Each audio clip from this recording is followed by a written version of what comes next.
यह एक काल्पनिक कहानी है। इसमें दिखाई गई घटनाएं, पात्र और संवाद पूरी तरह से लेखक की कल्पना पर आधारित हैं। इसका कोई संबंध किसी वास्तविक व्यक्ति या घटना से नहीं है।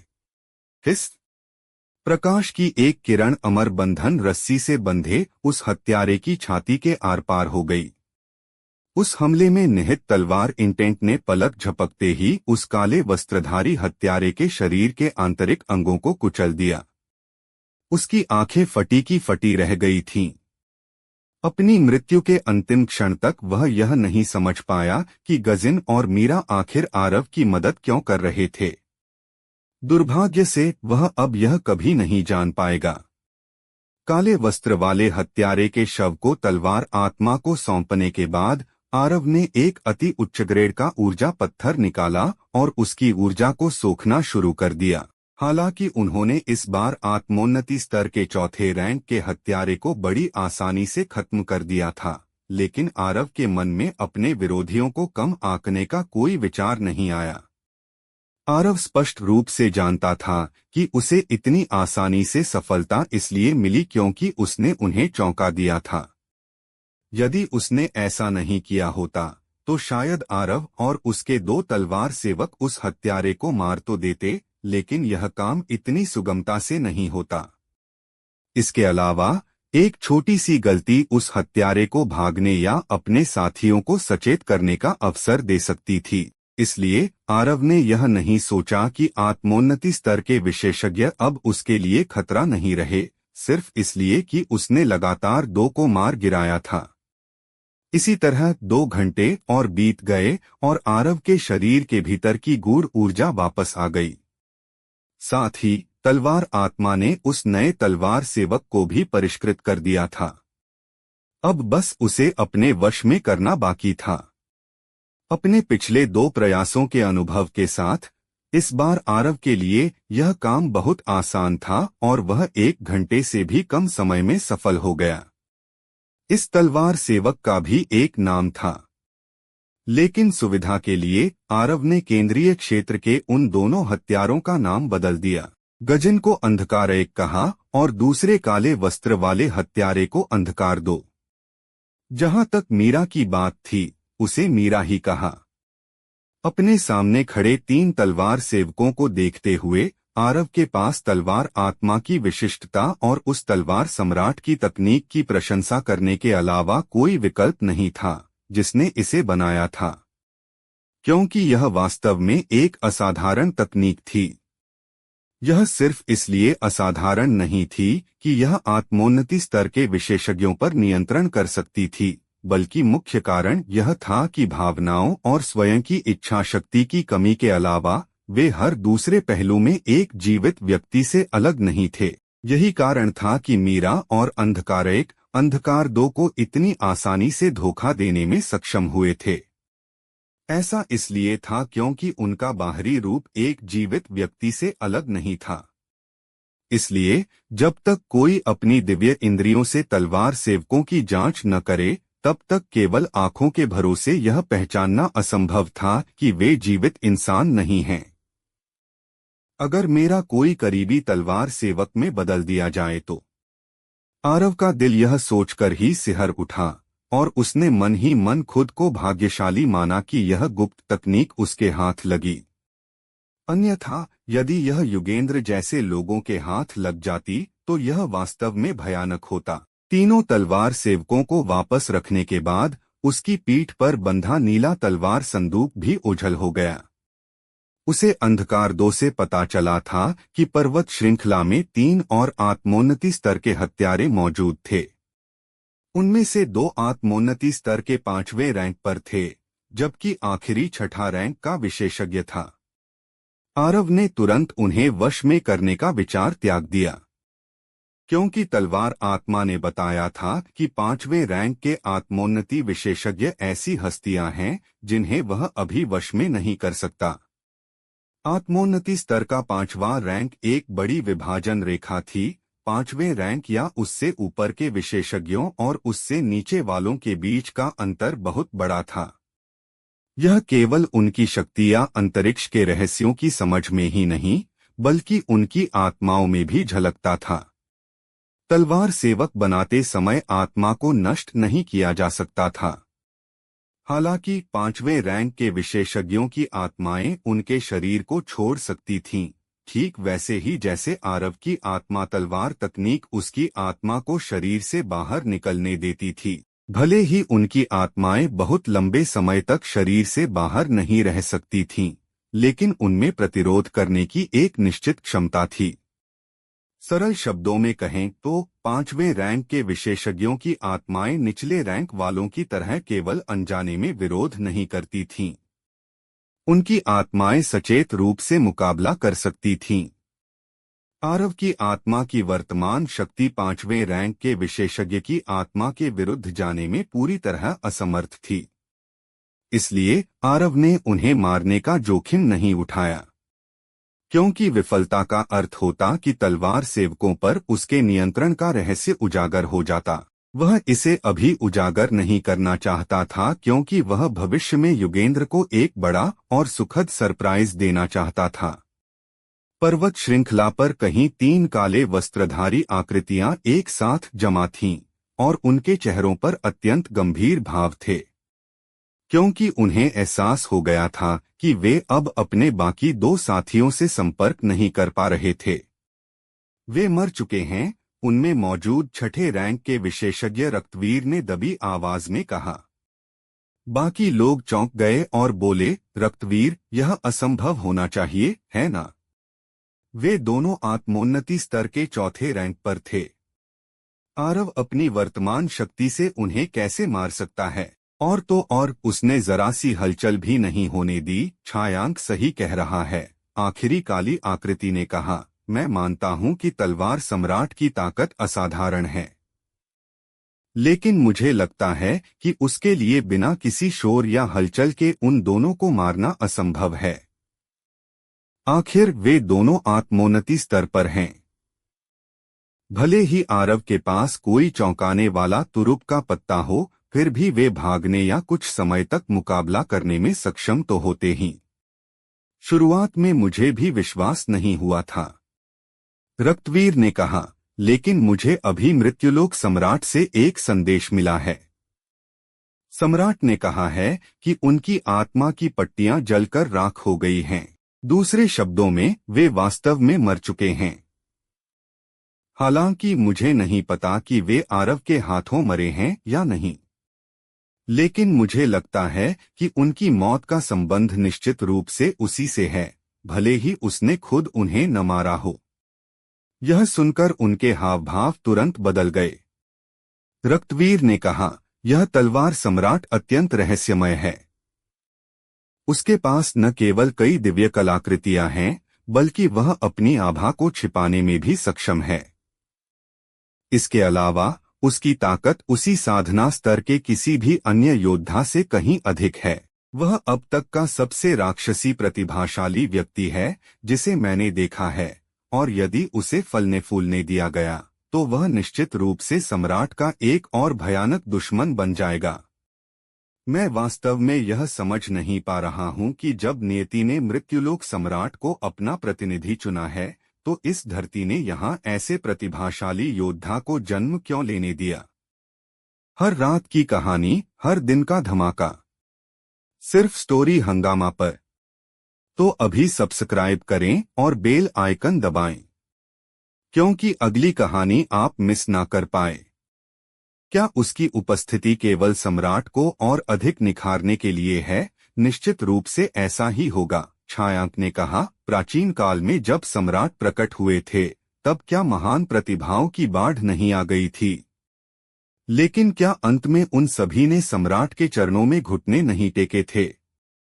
भले ही तलवार सम्राट एक असाधारण प्रतिभा है, लेकिन अंत में वह सम्राट के लिए केवल एक सीढ़ी ही बनेगा। मैं भी यही उम्मीद करता हूं, रक्तवीर ने कहा। जब वह केंद्रीय क्षेत्र में था, तब आरव का नाम सुनकर वह पूरी तरह उदासीन रहता था। आखिर आरव केवल आत्मिक स्तर पर था, लेकिन अब उसने महसूस किया कि यह तलवार सम्राट इतना प्रभावशाली है कि उसे भी थोड़ा डर लगने लगा था। वह आरव की वर्तमान शक्ति से नहीं डरा था, बल्कि उसकी भविष्य की शक्ति से डरा हुआ था। वह कल्पना कर सकता था कि एक बार आरव ने आत्मोन्नति स्तर में कदम रख दिया तो शायद राजसिंहासन स्तर से नीचे किसी के लिए भी उसे मारना असंभव होगा। भाई रक्तवीर, क्या हमें आरव का पीछा जारी रखना चाहिए या? छायांक ने पूछा। रक्तवीर ने सिर हिलाया और कहा, सेंट रूइंस के बाहर केवल 3 मायावी संरचनाएं बची हैं। सम्राट ने हमें तुरंत केंद्रीय क्षेत्र लौटने का आदेश दिया है और आरव से निपटने के लिए निश्चित रूप से दूसरे लोग भेजे जाएंगे। अफसोस, मुझे लगता है कि सम्राट हमसे नाखुश हैं, अन्यथा वे हमारी जगह दूसरों को नहीं भेजते। मैंने सोचा था कि एक आत्मिक स्तर के योद्धा को मारना हमारे लिए बहुत आसान होगा, लेकिन मुझे उम्मीद नहीं थी कि न केवल हम उसे मार पाए बल्कि हमने अपने 2 साथियों को भी खो दिया। इस बार हमने अपने कातिल बटालियन की नाक कटवा दी है। अगर हम इस तरह लौटे तो असुरा बटालियन के सदस्य निश्चित रूप से हमारा मजाक उड़ाएंगे। छायांक ने कहा, क्यों न हम तुरंत केंद्रीय क्षेत्र जाने के बजाय अराजकता के महासागर में आरव के थककर पहुंचने का इंतजार करें। आरव का लक्ष्य सेंट रूइंस है और अराजकता का महासागर केंद्रीय क्षेत्र का रास्ता है, इसलिए उसे वहां से गुजरना ही होगा और अगर हम वहां प्रतीक्षा करें तो वह निश्चित रूप से हमारे जाल में फंस जाएगा। रक्तवीर इस सुझाव से थोड़ा प्रभावित हुआ क्योंकि वह वास्तव में इस तरह हार मानकर वापस नहीं जाना चाहता था। आखिर यह सचमुच शर्मनाक था। भले ही आरव एक असाधारण प्रतिभा था, लेकिन क्या दूसरे इस बात की परवाह करेंगे? उनकी नजर में केवल यही तथ्य रहेगा कि 5 आत्मोन्नति विशेषज्ञों ने एक आत्मिक स्तर के लड़के का पीछा किया और न केवल वे उसे मार पाए बल्कि अपने 2 साथियों को भी खो दिया। और तो और वे अपनी पूंछ दबाकर वापस आ गए। रक्तवीर ने एक पल के लिए संकोच किया और फिर फैसला लिया, चलो अराजकता के महासागर चलते हैं। मुझे विश्वास नहीं होता कि वह केंद्रीय क्षेत्र जाने का विचार त्याग देगा। जैसे ही उसने अपनी बात पूरी की, उनके शरीर धुंधले हुए और वे उस स्थान से गायब हो गए। उनके जाने के कुछ ही देर बाद आरव उसी जगह प्रकट हुआ। वह वास्तव में अभी अराजकता के महासागर की ओर निकलने ही वाला था, लेकिन तभी अंधकार 1 और अंधकार 2 को रक्तवीर का संदेश प्राप्त हुआ। रक्तवीर ने केवल अपने जीवित साथियों को सूचित करने का इरादा किया था, लेकिन उसे अंदाजा नहीं था कि उसके मृत साथी अब आरव की कठपुतली बन चुके थे। आरव भला ऐसा मौका कैसे छोड़ता? इसलिए वह चुपके से यहां आ गया। और यह अच्छा ही हुआ कि वह आया, क्योंकि यदि वह बिना यहां आए सीधे वहां जाता तो निश्चित रूप से उनके जाल में फंस जाता। हालांकि वह उनसे डरता नहीं था, लेकिन वह नहीं चाहता था कि वे बार बार उसका पीछा करें। आखिर उसका मुख्य लक्ष्य सेंट रूइंस था, और यदि वह देर से पहुंचा और युगेंद्र ने विश्व चित्र प्राप्त कर लिया तो दक्षिणी क्षेत्र वास्तव में तबाह हो जाएगा। आरव कुछ देर वहीं चुपचाप खड़ा रहा, फिर उसने अपनी तलवार पर छलांग लगाई और अराजकता के महासागर की ओर तेजी से निकल गया। उनकी बातचीत सुनने के बाद आरव जानता था कि उसे केंद्रीय क्षेत्र की अपनी यात्रा तेज करनी होगी। दुर्भाग्य से वे 3 कमीने वास्तव में वापस नहीं गए और रास्ते में बाधा डालने की योजना बना रहे थे। अगर कोई सामान्य समय होता तो आरव को उनके साथ खेलने में कोई आपत्ति नहीं होती, लेकिन अभी उसके पास लड़ने का बिल्कुल मन नहीं था। विश्वचित्र सबसे महत्वपूर्ण चीज थी। जब आरव अराजकता के महासागर के करीब पहुंचने वाला था, तब उसने अपनी तलवार से उड़ना बंद कर दिया, क्योंकि ऐसा करना उन तीनों हत्यारों को अपनी लोकेशन देने जैसा होता। Clock clock clock. अचानक आरव के पीछे से घोड़ों के टापों की आवाज गूंजी। आरव रुक गया और पीछे मुड़कर देखा। उसने लोगों के एक समूह को अपनी ओर तेजी से आते देखा, जिसमें कुछ 100 लोग थे। आरव की आंखों में आश्चर्य की एक चमक कौंधी, क्योंकि वह समूह विडब्रेकर घोड़ों का उपयोग कर रहा था और उस समूह का हर व्यक्ति कम से कम राजा स्तर पर था। उन्होंने भी आरव को देखा और तुरंत अपने हथियारों पर पकड़ मजबूत कर ली। उनकी आंखें सतर्कता से भरी थीं। आरव कोई मुसीबत नहीं चाहता था, इसलिए वह एक तरफ हट गया और उनके लिए रास्ता छोड़ दिया। वह समूह सरसराहट के साथ आरव के पास से गुजर गया।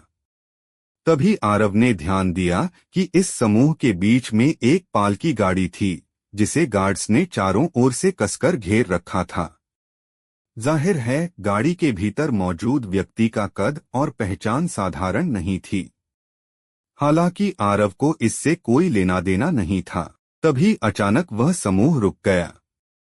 दोस्तों, स्टोरी को लाइक, शेयर व सब्सक्राइब कर दिया करो, जिससे मुझे मोटिवेशन मिलता है। एक आकर्षक महिला, जिसने लाल चमड़े की स्कर्ट पहनी थी और हाथ में सुनहरा कोड़ा थामे हुए थी, उनका रास्ता रोके खड़ी थी। वह महिला 30 वर्ष से अधिक की थी और उसकी काया अत्यंत कामुक थी, जो हल्के खुले कपड़ों से ढकी हुई थी। शरीर के महत्वपूर्ण हिस्सों को छोड़कर उसके शरीर का लगभग हर दूसरा हिस्सा हवा में खुला था। सबसे आकर्षक चीज उसकी गर्दन पर बना टैटू था। वह एक छोटे सांप का टैटू था जो अपनी जीभ लपलपा रहा था और उसकी पूरी गर्दन के चारों ओर लिपटा हुआ था। सांप का सिर नीचे की ओर था और वह ठीक उसकी छाती के मध्य भाग पर आकर रुकता था, जिससे वह दृश्य अत्यंत उत्तेजक लग रहा था। विंडब्रेकर घोड़ों पर सवार रक्षक उस आकर्षक महिला को देखकर ऐसे सतर्क हो गए जैसे किसी असाधारण शत्रु का सामना कर रहे हों। उनके चेहरे पर घबराहट और सतर्कता साफ दिख रही थी। इसका कारण यह था कि वह महिला एक आत्मोन्नति स्तर की विशेषज्ञ थी। देवांशी डिंग की रक्षा करो, आत्मिक स्तर के 9वें रैंक वाले रक्षकों के नायक ने क्रोध से चिल्लाकर कहा। सभी रक्षकों ने तुरंत अपने हथियार निकाल लिए और उनके शरीर के भीतर की गूढ़ ऊर्जा उफनने लगी, क्योंकि वे उस महिला को एकटक घूर रहे थे। वह महिला हल्के से हंसी और फिर उसने लापरवाही से अपना सुनहरा कोड़ा हवा में घुमाया। इससे हवा में तुरंत कड़कड़ाती आवाजें गूंज उठीं और फिर उसने कहा, देवांशी डिंग, आप वास्तव में उतनी ही असाधारण रूप से बुद्धिमान हैं जैसी अफवाहें थीं। आपने वास्तव में मेरे आकाश दैत्य संप्रदाय के जासूसों और घात लगाकर किए गए हमलों को चकमा दे दिया। यदि मेरे पास कोई वैकल्पिक योजना तैयार न होती, तो आप शायद अराजकता के सागर में वापस भागने में सफल हो जाती। चरमराहट के बाद रथ का दरवाजा धीरे से खुला और फिर हरे रंग की पोशाक पहने एक महिला उसके भीतर से धीरे धीरे बाहर निकली। वह महिला लगभग 17 वर्ष की थी। वह सुंदर और छरहरी थी, लेकिन उसका चेहरा थोड़ा बीमार सा पीला पड़ा हुआ था। उसने अपना हाथ लहराया और उसके चारों ओर के रक्षक तुरंत पीछे हट गए और एक रास्ता बना दिया। नागेश्वरी, मैं वास्तव में यह सब समझ पाने में असमर्थ हूँ। पिछले 100 वर्षों से अराजकता के सागर में हर कोई सद्भाव से रह रहा है।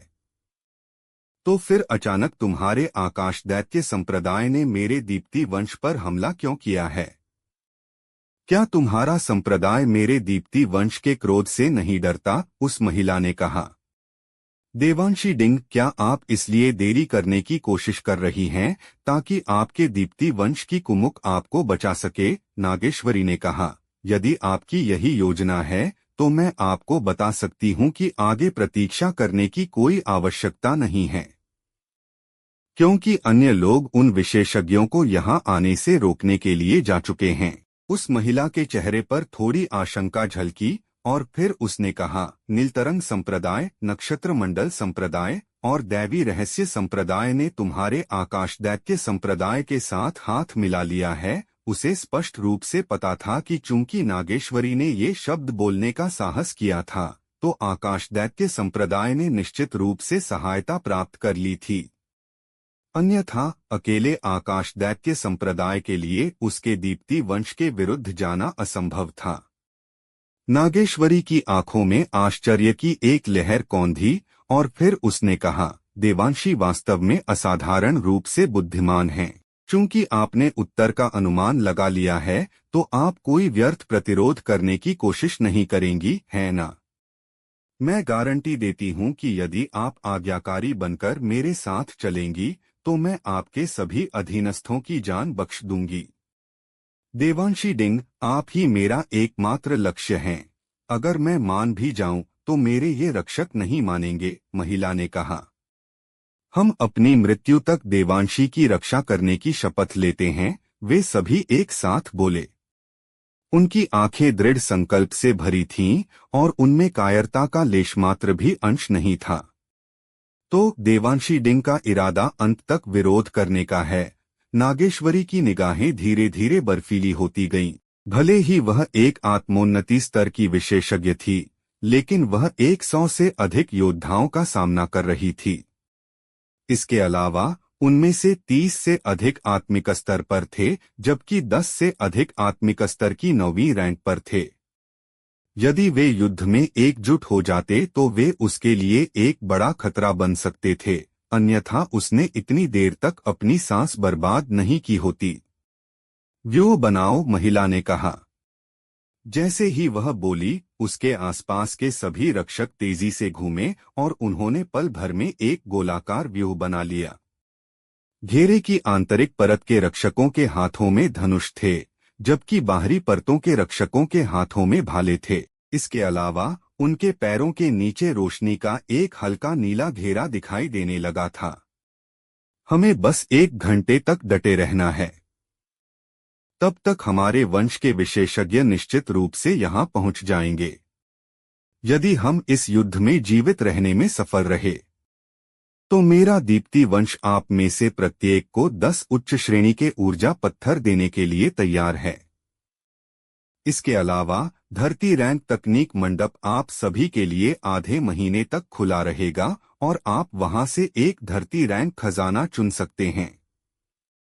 यदि आप युद्ध में वीरगति को प्राप्त होते हैं तो मेरा दीप्ति वंश 50 उच्च श्रेणी के ऊर्जा पत्थरों का मुआवजा प्रदान करेगा और आपके बच्चों को दीप्ति वंश के शिष्यों के साथ सीखने के लिए शामिल होने की अनुमति देगा। महिला की शांत आवाज चारों ओर गूंज उठी। उसे सुनकर ऐसा लगा जैसे उन सभी ने कोई उत्तेजक दवा ले ली हो और वे उत्साहपूर्वक बोले, हम देवांशी की रक्षा अपनी मृत्यु तक करेंगे। नागेश्वरी के चेहरे के भाव थोड़े बिगड़ गए क्योंकि वह गलत नहीं थी। वे विशेषज्ञ जो दीप्ति वंश के विशेषज्ञों को रोकने गए थे, वे बहुत देर तक नहीं टिक सकते थे। आखिरकार दीप्ति वंश अराजकता के सागर में एक असाधारण अधिपति था। इसलिए ये सभी संप्रदाय दीप्ति वंश के खिलाफ जाने की हिम्मत कभी नहीं करते यदि उन्हें किसी गुप्त पक्ष से समर्थन प्राप्त नहीं होता। अब उसके सामने केवल 2 ही रास्ते थे। पहला यह था कि वह तुरंत हमला करे और देवांशी डिंग को पकड़ने के लिए खून की नदियां बहा दे। हालांकि उसे अकेले सफल होने की अधिक आशा नहीं थी जब दीप्ति वंश का आत्मघाती दस्ता देवांशी की रक्षा कर रहा था। दूसरा रास्ता अपनी सेना के आने की प्रतीक्षा करना था। इससे पहले उसने अंतरिक्ष को चीर कर देवांशी को अराजकता के सागर में पहुंचने से रोकने के लिए यहां जल्दबाजी की थी। इसलिए उसके संप्रदाय के विशेषज्ञ अभी भी कहीं और से यहां पहुंचने की कोशिश कर रहे थे। यदि वे यहां पहुंच जाते तो उसके लिए स्थिति को संभालना अत्यंत सरल हो जाता। हालांकि यदि दीप्ति वंश के विशेषज्ञ पहले यहां पहुंच गए तो वह देवांशी डिंग को बंधक बनाए बिना निश्चित रूप से एक भयानक मौत मरेगी। क्या मुझे तुरंत कार्रवाई करनी चाहिए या प्रतीक्षा करनी चाहिए? नागेश्वरी एक दुविधा में थी। आरव ने एक तरफ से उन दोनों महिलाओं पर नजर डाली। वह वास्तव में बुद्धिमान है। न केवल उसने आत्मोन्नति स्तर के विशेषज्ञ का सामना करते हुए घबराहट का कोई संकेत नहीं दिखाया, बल्कि वह शांति से व्यूह बनाने और अपने अधीनस्थों का दिल जीतने में भी सक्षम रही। ऐसी मानसिकता और बुद्धिमत्ता वास्तव में उस चालाक महिला नयनतारा से प्रतिस्पर्धा कर सकती है। यदि वह अकेली होती तो आरव के मन में उसे अपने पक्ष में करने की हल्की इच्छा होती। वह एक सक्षम प्रतिभा थी और वह निश्चित रूप से उसके लिए बहुत मददगार साबित होती। दुर्भाग्य से यह स्पष्ट था कि उसकी पहचान साधारण नहीं थी, तो वह भला उसके पक्ष में कैसे आ सकती थी। उसे नहीं लगता था कि उसके पास किसी अधिपति जैसी कोई आभा है जो दुनिया की सभी सुंदरियों और नायकों को उसके सामने घुटने टेकने पर मजबूर कर दे, भले ही वह अपनी पहचान तलवार सम्राट के रूप में प्रकट कर दे। इसके अलावा वह संप्रदायों और वंशों के बीच की इस शत्रुता में शामिल नहीं होना चाहता था। उसके पास पहले से ही बहुत सारी मुश्किलें थीं, तो वह दूसरों के मामलों में दखल देने के मूड में कैसे हो सकता था। आरव ने अपना सिर हिलाया, मुड़ा और एक तरफ चलने लगा। आरव की हरकतों ने उन दोनों महिलाओं की निगाहें अपनी ओर खींच लीं। अप्रत्याशित रूप से उसकी हरकतों को देखकर वे दोनों सिकोर उठीं, फिर भी उन्होंने उसे रोका नहीं। जाहिर तौर पर उन्होंने आरव के इरादों को भांप लिया था, और वह यह था कि वह कोई मुसीबत नहीं चाहता था। आरव ने 2 कदम उठाए और फिर वह अचानक रुक गया, और इस क्रिया ने उनकी पलकें झपका दी। इसके अलावा नागेश्वरी ने अपने कोड़े पर अपनी पकड़ और मजबूत कर ली। तार्किक रूप से कहें तो वह आत्मोन्नति स्तर के दूसरे रैंक पर थी, जबकि उसके सामने यह तलवार साधक केवल आत्मिक स्तर के दूसरे रैंक पर था, इसलिए उसे उससे डरना नहीं चाहिए था। हालांकि उसकी सहज वृत्ति उसे बता रही थी कि यह तलवार साधक अत्यंत खतरनाक है। बेशक वह केवल अपनी सहज वृत्ति पर भरोसा नहीं कर रही थी। जिन्होंने आत्मोन्नति स्तर प्राप्त कर लिया था वे स्वाभाविक रूप से मूर्ख नहीं थे। पहले के अपने अवलोकन के आधार पर उसने देखा कि यह तलवार साधक वास्तव में उन दोनों की सेनाओं का सामना करते समय पूरी तरह से निडर था। न केवल वह पूरी तरह निडर था, बल्कि उनकी ओर उसकी दृष्टि अत्यंत शांत और स्वाभाविक थी। यदि यह तलवार साधक कोई ऐसा व्यक्ति नहीं था जो अत्यंत लापरवाह था, तो उसके पास ऐसे तुरुप के पत्ते थे जिन्होंने उसे उन दोनों का सामना करते हुए निडर रहने की अनुमति दी थी। उन्होंने एक साथ दूसरी संभावना पर विश्वास करना चुना, क्योंकि यह व्यक्ति जो अपनी पीठ पर तलवार का संदूक ले जा रहा था बिल्कुल भी लापरवाह नहीं लग रहा था। आरव रुका, पीछे मुड़ा और यहाँ उपस्थित सभी लोगों पर एक नजर डाली और फिर कहा, मैं अराजकता के सागर तक कैसे पहुंचूं? आरव कूल दिखने की कोशिश नहीं कर रहा था। जमीन पर उतरने के बाद वह वास्तव में रास्ता भटक गया था। अब क्या होने वाला है आगे सुनते रहिए सर्वशक्तिमान हमारे चैनल स्टोरी हंगामा पर।